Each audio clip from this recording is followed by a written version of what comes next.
Patrick Mahomes stepped to the podium at Chiefs training facility for the first time in 3 weeks, and everyone wanted to know, after he had missed 2 games with a dislocated right kneecap, how he was feeling. Mahomes talked about this and the team's trip to Mexico City to meet the San Diego Chargers of Los Angeles. Yeah, we know it's the LA Chargers, but we like it better this way.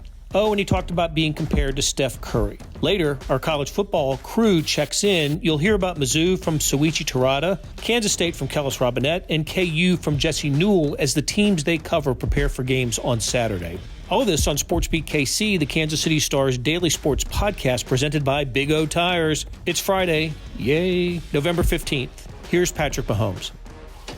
Well, the question is, how are you doing? You've had the chance to test it out in the full game. You feeling good coming off that? Yeah, I think I feel really good, honestly. And I mean, just going out there and being able to play the game, do the things that I've kind of grown accustomed to doing, of scrambling and doing all that different type of stuff, and coming out healthy was definitely a positive sign, and I'm glad that I can kind of keep moving forward with that. Was there any moment or any play on Sunday where finally you just maybe crossed the threshold where you're like, okay, I'm okay?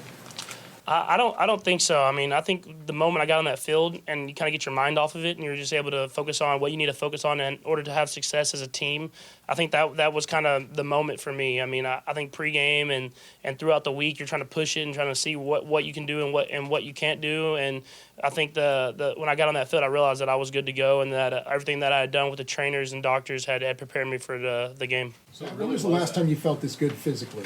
Last week, going into the Jacksonville game, maybe?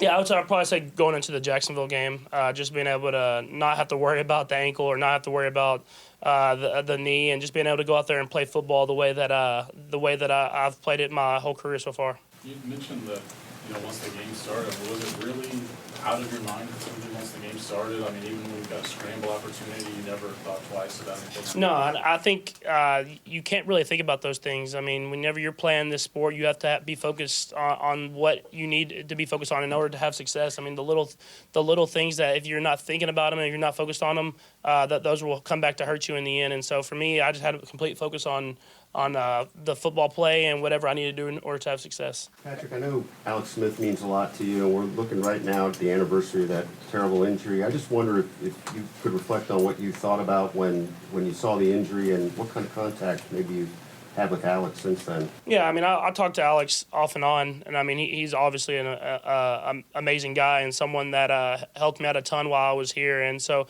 I mean, obviously I was very hurt, and I mean about the injury and about him, because I know what type of guy he is and how much work he puts in to this profession and how much he kind of puts into his and gives back to his family and the community. So I know that he's still grinding, he's still doing whatever he can in order to get back on the field, and I know that he's the type of person that has that mindset that he'll be back better than ever. Do you stay in touch with him fairly regularly, or is it just now and again? Or? Yeah, I think just every now and again, probably once every 2 or 3 months, and just kind of staying in touch with him. I mean, he's someone that, I mean, he taught me a lot in the 1 year that I got to be with him, and it helped me a ton as being a professional and being a person. I'm sure during your recovery you spent hours and hours here. In those rare times you were in the outside world, were people come up giving you advice about what to do or home remedies or anything to help you? I mean, today. Yeah, I think it came more from my family more than anything. I mean, they're just trying to check on me as much as possible. But I knew if I trusted in what the trainers told me and the doctors told me, that they were going to steer me in the right direction. Obviously, still listening to the family and everyone like that. But just trying to prepare myself and focus on whatever I can do to get back out there. Patrick, how excited are you to play in Mexico and then just the challenge of playing the altitude for you? Yeah, I mean, I'm obviously very excited to play in Mexico. I mean, the stadium, the history, the people, the fan base that is down there. I mean, it's going to be an amazing atmosphere. And to me, the altitude thing is something that, I mean, it's just kind of part of it. I mean, I feel like I'm going to trust in what the Rick and Coach Reed and their plan and the process. But, I mean, I've never been affected. Knock on wood, never been affected like in Denver or anything like that. I know it's supposed to be twice as high or whatever, but I'm gonna go out there and just play the game and focus on what I can in order to have success. Do you think you can still throw little things? You guys got to do the little things right. This last game, it seemed like there's a couple little things is what all added up to Tennessee to be able to come back. You guys talk as a group about how important those little things are and how to just to shore up like a drop here or a missed block here, and just the little things can really cost you. Yeah, I mean, the separation in the NFL is tiny. I mean, from whoever y'all say the best team is to the worst team, I mean, everybody can beat anybody on every single day. And we know that as a team. I mean, you play with these guys no matter what team they're on, and we knew that going to that game that they were going to be a team that had a lot of talent and they were going to fight. I mean, they were in the same situation that we're kind of in now where they needed to win the game. And so for us, I mean, as an offense, as a defense, and as a special team, we didn't execute at a high enough level. We all had chances to win that game, and we understand that now we're kind of at that point where we're in a battle now. And so we're going to go out there every single day and make sure that we can execute at a higher level because we haven't been this whole season, and playing the way that we know how to play. And so, I mean, we talk about that as a team, but I think that's just the mindset that Coach Reed's kind of instilled in us and the mindset that we're going to have moving forward. A lot of the conversation around you, Patrick, comes from this idea of you doing things that are just abnormal to the normal football player, especially at the quarterback position. How much pride do you take in executing the jump pass that you may have worked on all offseason to get the results you wanted, and to sort of have the conversation be around the idea that you do things abnormally, more sort of acrobatic like an NBA player would versus sort of the natural, traditional NFL quarterback? Yeah, I think I try to work on both of them. I think that's the biggest thing. As I try to put myself in situations throughout the whole offseason that I would be in during the game. And I think that goes back to my trainer with Bobby Stroop, and he's known me my whole life, so he understands how to put me in these positions and strengthen them. And then going back to the fundamentals at the same time and make sure that I'm just as or even better at those. And so I always want to put myself in these situations so whenever that one situation comes, that you're ready for it. And I think you learn those things from guys like Kobe Bryant and guys like that who shoot these thousands and thousands of shots that they may never take, but that one situation, that one time they're ready for it and they make it. I saw you skip after the touchdown pass. Just what was going through your mind, sort of seeing the one opportunity and then meeting it and getting the execution that you wanted? Yeah, I mean it's obviously you get that excitement. And you're happy. I mean, because you've executed at a high level, and at the time it was a big play in the game, and we scored and kind of went up by 2 scores. But I think just the fact that we were able to execute. It was a great route by McCole. I mean, he ran a route that he probably wouldn't have been able to run at the beginning of this year, and it shows that he's progressing and getting better every single week. And so I think just keeping the excitement of the game and enjoying it is always important. One other question I wanted to ask you, Pat, is this, so much of the conversation around you is people sort of equating you to Steph Curry, the Steph Curry of the NFL. What does that mean to you? I don't think we've ever asked you that before. Just what does it say that you're being compared to someone of that caliber in a different sport?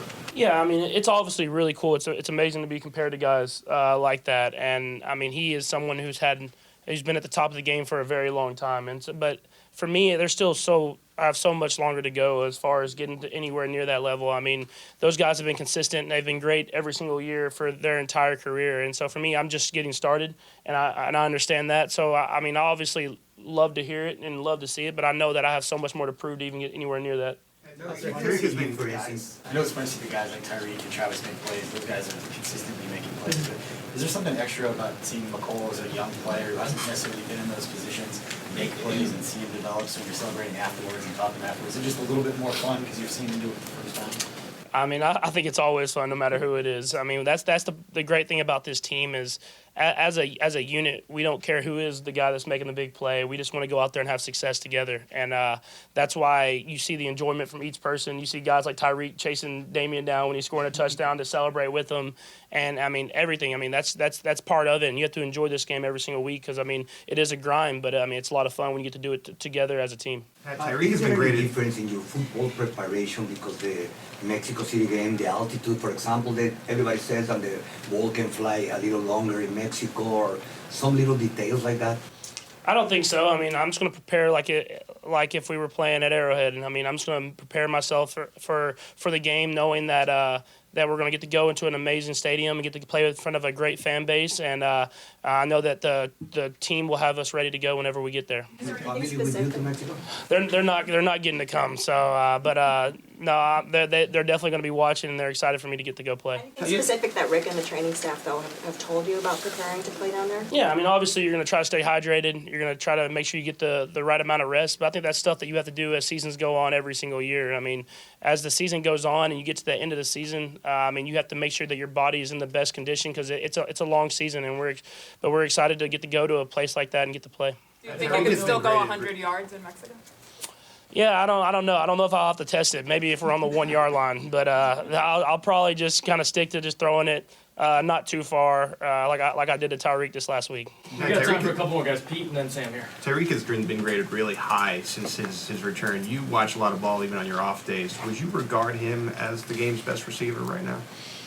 Yeah, I mean, I think kind of when people rank people and do all that type of stuff, it's more towards the media type stuff. We just try to go out there and be the best players we can be. But for me, I mean, I know he's someone that I would not want anyone else for. I mean, he's able to have that explosiveness. He's able to have that speed, but he's able to run routes. He's able to high point stuff and really do stuff that I've never seen anyone else be able to do. And I think that's just a testament to his work ethic, a testament to the way he prepares his body and prepares himself mentally in order to go out there and have success on every single week. Have you been in Mexico before? I have not been to Mexico before, other than like a cruise when I stopped through maybe for a day. But, I mean, for me, I'm excited to get to go. And like I said, the stadium's going to be amazing, and I'm excited to be there. That's one, Sam. Patrick, what's your rehab and work that you're putting in now like after you made it through the game? What do you anticipate it is through the rest of the season? Yeah, I mean, I think as I went through rehab, I understood that even if I'm not necessarily hurt, that I still need to take care of my body at that same level. And so for me, I think as I just mature as a person, I realize that I need to be taking care of my body each and every day. And so I'll still have the same schedule as far as what I need to do to prepare myself for the week of the football game, but I'll just add in the extra time that I have and maybe an extra hour here or there to go make sure I'm in that training room getting myself right. Okay, thanks, guys. Thank you. Thank you. So that was Chiefs quarterback Patrick Mahomes. When we return, Souichi Tereda kicks off our college football coverage, followed by Kellis, Robinett, and Jesse Newell. Big O Tires is rolling out Black Friday deals now to December 8th. Get limited-time Black Friday savings on oil changes, brakes, car batteries, and more. You'll also save big on tires. How big? Buy 3 select tires, get 1 free with paid installation, including brands like Nitto and Cooper. Get 4 tires, but pay for only 3. Right now at Big O Tires during Black Friday deals only through December 8th. Interest-free financing available too. For your nearest participating location, go to bigotires.com. Hey, it's Blair. Hey, we have a special subscription offer for SportsBeat KC listeners, unlimited digital access to the Kansas City Star's award-winning sports coverage. Sign up now for 1 year of Sports Pass for access to all the sports news, features, and columns we have to offer. And it's only $30. That's a 40% savings off our regular rate. For your convenience, your subscription will automatically renew after the initial term at $50 unless you tell us to cancel. A lot of subscription services won't tell you that. They'll just sneak it on there. We just told you. Your subscription helps support the sports coverage of kansascity.com and the Kansas City Star. Please visit kansascity.com/sportsbeatkc offer to get this special offer. And as always, thanks for listening. Souichi Tereda joins us. Souichi covers the Tigers and will cover Saturday's Florida at Missouri game. Tigers looking to break a 3-game losing streak. All those games on the road. The Tigers are finally back home for the first time since that 5-game homestand that ended, it seemed like an eternity ago.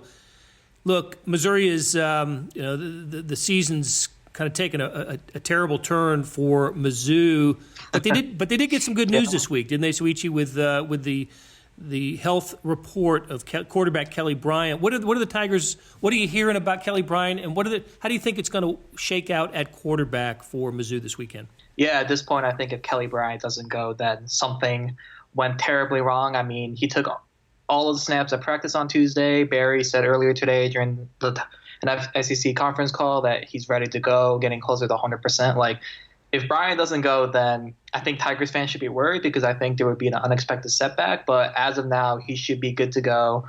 You can expect him to go on Saturday, tomorrow. Yep.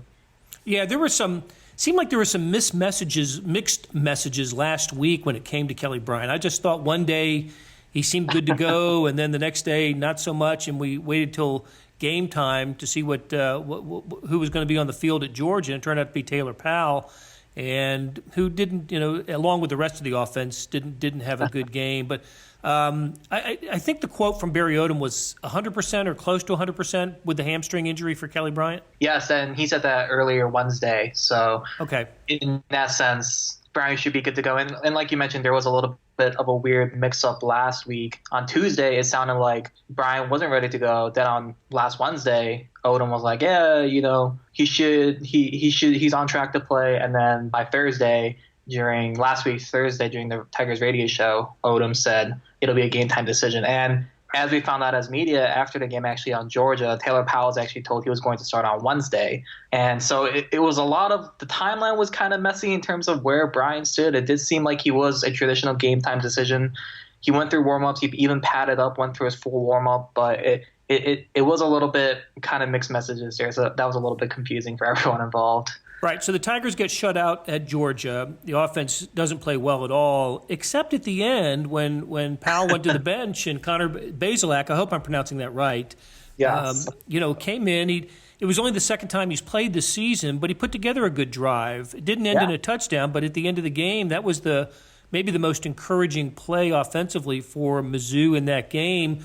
Tell us about Connor Bazelak and what his redshirt situation would be, having already played 2 games. Yeah, so new NCAA rules within the last few years have the new rule is that you're allowed to play up to 4 games before burning that red shirt. So 3 games left in the regular season. Obviously, for some reason, we still don't know anything about the NCAA appeal. But if Connor Bazelak plays the rest of the way, then he burns that red shirt. But if he just plays in 2 more games, he'll keep it. But he looked really good against Georgia, and I think that was a little bit surprising. I mean, I remember late in the game when I was writing up my gamer and I was thinking, wow, Missouri's best drive was 7. It was I still remember because I was staring at it for so long. It was 7 plays for 30 yards. That was their best drive. It went for a little bit over 2 minutes and it ended in an interception. That's how bad the offense was doing. And then you get this true freshman who was playing high school ball last year. He comes in and he strings something like a 17-play drive.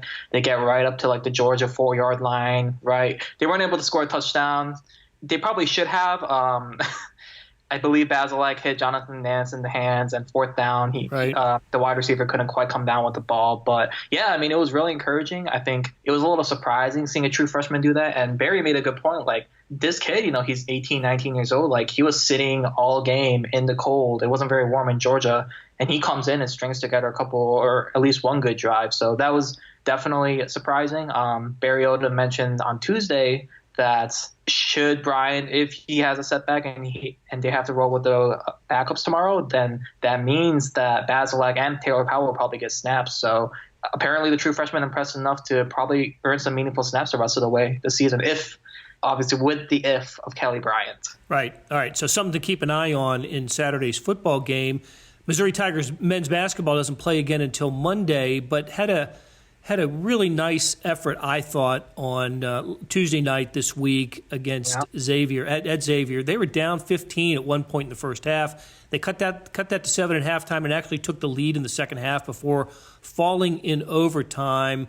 What did you make of Mizzou hoops at Xavier? Yeah, I wasn't at the game just because it was at Cincinnati and travel was difficult. But like you mentioned, I was really impressed with that comeback. I mean, when you're down 22-7 or whatever it was with 4 minutes left to play in the first half, like, you're pretty much left out to dead, but they were able to claw their way back. The shooting started to heat up. Drew Smith, I mean, that redshirt junior. Fun fact, he actually went to Evansville, and Evansville obviously defeated Kentucky on Tuesday night. That's right. Just a little fun fact, but Drew Smith looked great. 22 points, 10 rebounds. I believe it was 4 turnovers, 5 assists or something like that. I don't have it right in front of me. But, yeah, I mean, there was a lot of positives to take from that. I think the weird thing about this Missouri Tigers team is that, yes, they're experienced and that a lot of their contributors are 2nd and 3rd years, but at the same time, this isn't a Xavier in that Xavier brought back 4 starters. They added an Ohio transfer who was, I believe, all MAC. So, I mean, Xavier is a good team. I think the Musketeers have earned that number 21 ranking thus far, and the fact that Mizzou could go on the road, be down 15 points, take the lead in the second half, go on some crazy 14-2 run, that shows to me that this is a mentally tough team, especially doing so on the road. So I think I'm not a huge fan of the quality loss or anything like that, but there were definitely some positive takeaways to take away from Tuesday night. All right. Very good, Souichi. Good catching up, and we will talk to you again next week. Yep. Sounds good, Blair.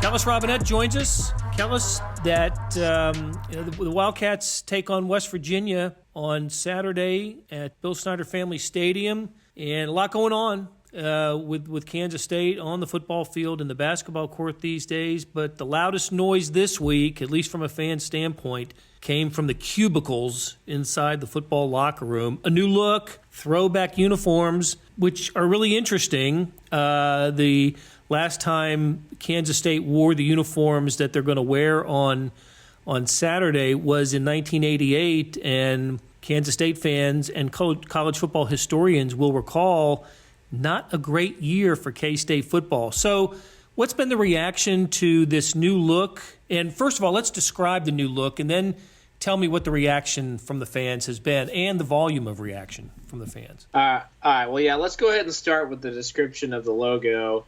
Basically what they've done is they've taken the white helmets they broke out for their game against Baylor. They've taken off the Power Cat that was on it and replaced it with the word Cats.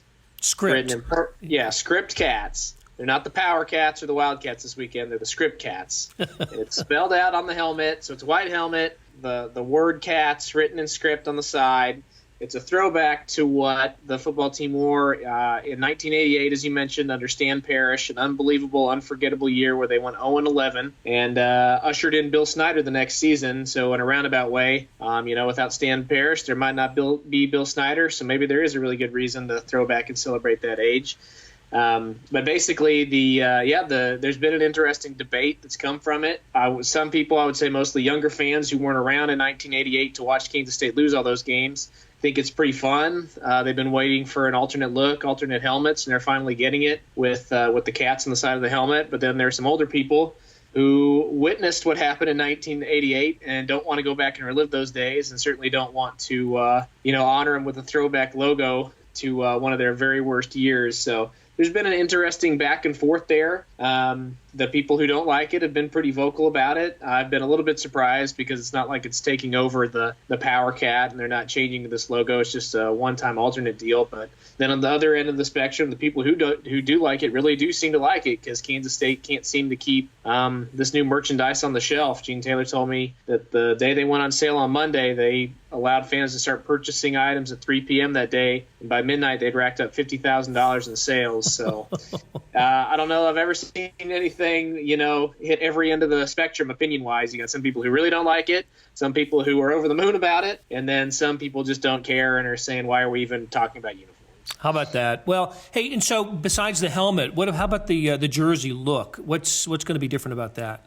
I think everything else is going to be the same or pretty close to the same. I guess they haven't totally revealed what they're going to wear on Saturday against West Virginia. So I guess there's some mystery about will they wear white pants? Will they bring in, something new that we haven't seen before? Nobody's told me about any of that. I think it'll be pretty close to what we've seen. I think the big new change will just be the helmet. Gotcha. Okay.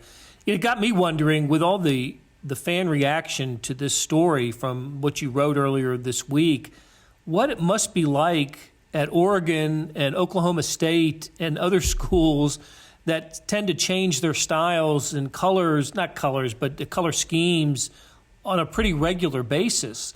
And I don't remember Kansas State under Bill Snyder wearing anything other than Power Cat helmet and the jersey types. Maybe there was a stripe or something that was a little different, but Kansas State was just one of those programs where you never see anything different. I mean, even just down the road at KU, seems like they've changed their colors and their helmet and styles, but never Kansas State. I guess that's where some of the reaction originates. Yeah, definitely, and I think that's why there is such strong opinion about this.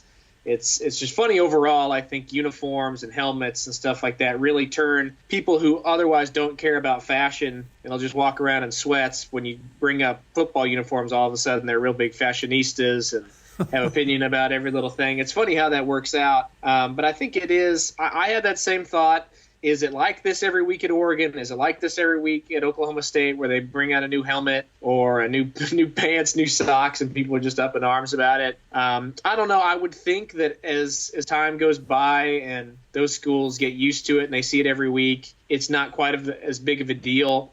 Whereas at Kansas State, this is the first, like you mentioned, this is the first major uniform change we've seen. In ages. They switched things up a little bit under Ron Prince. They wore purple pants for a few games, and they had the cats on the helmet when Stan Parrish was coach. But otherwise, we're talking about going back to 1988, the last time Kansas State has played with anything other than a Wildcat on the side of its helmet. So that's probably why it's just such a big deal. People have been waiting 31 years for this, and it hits them now, and I guess that's probably why there's such varying opinions on it. I suppose we can guess that if Kansas State, a 14-point favorite over West Virginia, somehow doesn't win on Saturday, that the whatever they're wearing will be collected, put in a pile, and set aflame, and we will never see this combination again, would be my guess. Let's talk a second about the game, though. Kansas State is a favorite to beat West Virginia and get to 7 wins. Cats back in the poll this week, or I'm sorry, I take that back. In the coaches poll, right? They didn't fall, not back in the poll. They didn't fall out of the coaches poll. They did in the AP. So just set up the game for us, Kellis. What do you expect from the Mountaineers? And it looks like a lot of people think this is a victory opportunity for K-State. Yeah, they actually held on to the playoff poll too. They're at 24 there. So right. The AP voters didn't like them, but the coaches and the playoff selection committee think they're okay still. This is their, on paper at least, probably most winnable game, easiest game since early in the non-conference season when they played Nicholls State and Bowling Green. They're 2-touchdown favorites. They haven't been that big. They haven't been a double-digit favorite since they started conference play. Even against Kansas on the road, they were only a touchdown favorite. So you would think this would be an opportunity for Kansas State to, finally after the grind they've been on the last couple of weeks, to take a little bit more, laid-back approach into a game and still win. You wouldn't think it would be quite as pressure-packed as games like at Texas and home against Oklahoma. Definitely still a challenge. West Virginia 2 weeks ago went on the road against Baylor and played them down to the final possession. So they're not a pushover by any means, but at the same time, they've lost 5 games in a row. Austin Kendall is their quarterback who transferred in from Oklahoma. He's been pretty turnover prone. I'm not really sure what to tell you that West Virginia does all that well. They're definitely in a rebuilding project under first-year coach Neil Brown. And, yeah, this is a game Kansas State should win, and they really need to take advantage with as hard as their schedule has been and the 2 games they have remaining after this. It would be a very nice deal if they could win and cover the spread. Very good.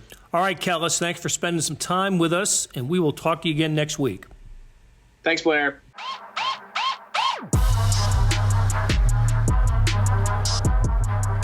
Jesse Newell covers Kansas, and he's here with us. Jesse, Les Miles he's not going home, but he's going back to the place where he became a head football coach at Oklahoma State this weekend.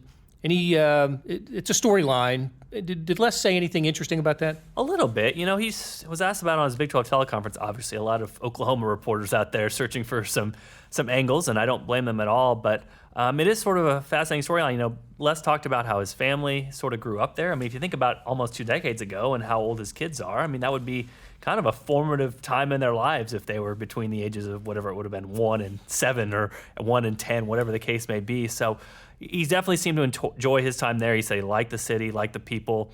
He said he hasn't been to a game at Boone Pickens Stadium since he was the coach there, so that will be interesting. And he said nobody will enjoy this more than he will walking in that stadium. And he was asked about the reception he might receive, and said he'll enjoy it no matter what, and whatever the fans do. But this seems like a time when there'd be no reason for fans to be upset with Les Miles. He was there 4 years, helped turn the program around, beat Oklahoma twice, and then went on to LSU in a very successful career there. So it's almost, after a decade and a half, I don't see any reason why Cowboy fans would be upset with Les Miles or any reason to give him a bad reception. So that'll be a pretty cool moment, I think, for him. And to see, I know there was some discussion on the Big 12 teleconference about how him beating Oklahoma was part of the reason that Boone Pickens opened up the wallet to help rebuild Boone Pickens Stadium and get all those fancy luxury boxes and make the stadium what it is. And it is one of the best stadiums in the Big 12. So in a small way, Les sort of helped build that program to what it's become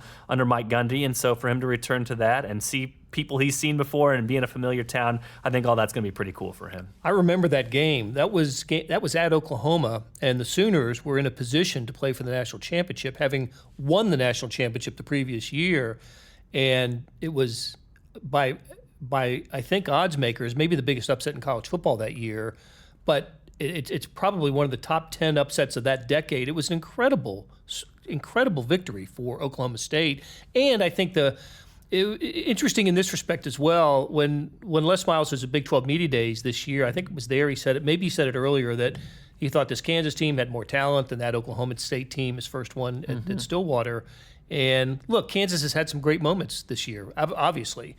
Maybe this is an opportunity for Kansas to prove Les right. Maybe this Kansas team can match some of that talent from that first Oklahoma State team. And if you go back, that Oklahoma State team went 4-7, I believe. That's right. And so the old 11-game schedule. Yeah, and KU right now is 3-6. So you could make a legitimate argument if KU won one of these games. I mean, I know 4-7 versus 4-8, but to be able to go on the road and beat Boston College, even the close losses, especially when you're looking at Texas. Would have been the one that you would have said, yeah. Absolutely. That would have been kind of the equivalent of that. And obviously KU missed an opportunity against K-State 2 weeks ago because that would have been the same sort of Oklahoma game what opens everyone's eyes and says, hey, this program is here for real, and KU obviously played its worst game of the season in that one. But a lot of eye rolling with that comment when it first came out. A lot of people saying, "Oh, Les, he has to say something." But it is interesting when you are asked that question. He's going to be asked it so much because that's natural. He took over an Oklahoma State team that was rebuilding. He's taken over a Kansas team that's rebuilding. It seemed like he thought in his mind about something that he could say and kind of a go-to, and that was his go-to. And like I said, a lot of people took that and thought he's crazy, and that's not really right. But you look at the results of the season, he's not far off. I mean, this Kansas team has shown a lot of positive signs. They have a lot of skill position players that have allowed them to hang close in games and win a few games. So I don't think, looking back at that comment, that he's going to regret that one at all. I know some KU coaches in the past have regretted comments they've said at media days, but I do not think that this one is going to be one that Les Miles looks back and people are saying, hey, he was absolutely wrong. He was actually sort of right with this one. You took the words out of my mouth because I automatically reverted to Charlie Weiss. Pile of crap. Yep. Have you seen this pile of crap? That's still, I'll never forget that. And just thought, how wrong. Just how, on so many levels, what a terrible thing to say. Now, maybe what Les said opened eyes and it filled notebooks and it was really interesting, but it was a positive vibe for his program and his team and not an inappropriate thing to say. Yeah, and what you worry about with those is your players that you coach in that first year at Oklahoma State, but again, it was 2 decades ago, and those guys would probably agree too, just like, hey, they were rebuilding just like Kansas was. And even if we're thinking about this logically, Blair, it's like anything else. I mean, like if you're tracking college basketball stats from year to year, like everybody I see on Twitter that yells at me, they say, free throw shooting, nobody practices free throw shooting. Well, free throw shooting is better than it's ever been in college basketball history, because guess what? Players are better than they've ever been. I mean, people get more athletic. They get better shooting-wise. They keep moving the three-point line back. And so you can say the same thing about college football, too.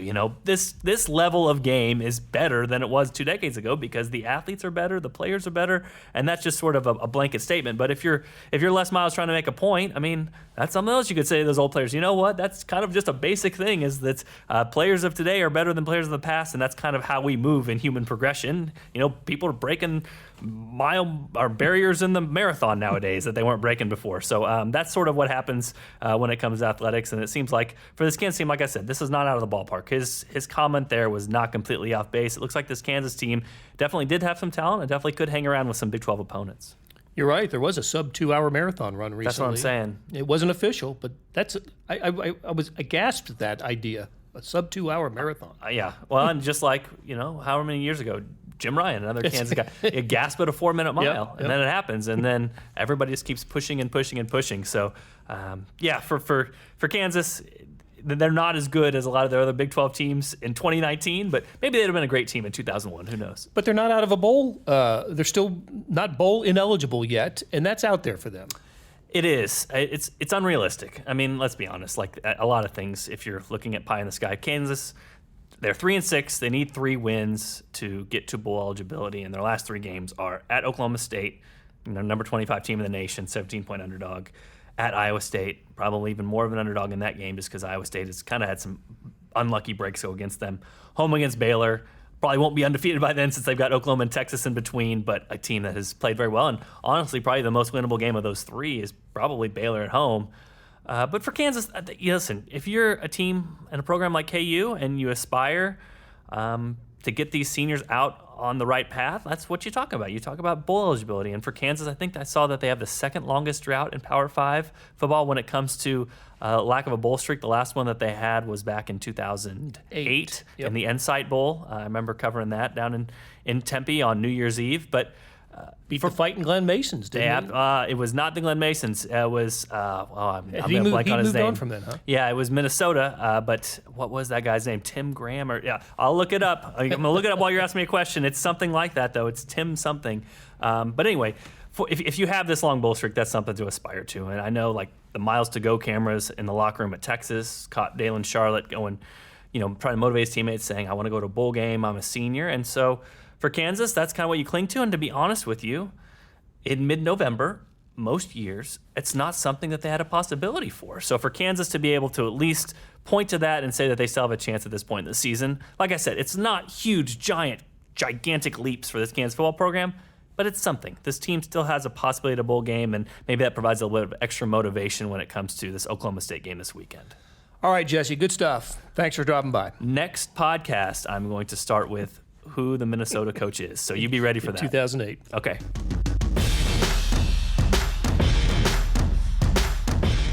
Links to the stories we discussed can be found in the show notes and on kansascity.com. Thank you to producers Leah Becerra and Derek Donovan for putting together today's episode. And here's our end of the week message. We've been delighted and educated by the feedback we have received from you. Let us know what you like or don't like about Sports BKC. Leave a rate and review where you listen, or just contact me directly at bkirkhoff@kcstar.com. I'd love to hear your suggestions. That'll do it for another week of Sports BKC, presented by Big O Tires, where we talk sports in Kansas City every day. We'll be back Monday with another fresh episode.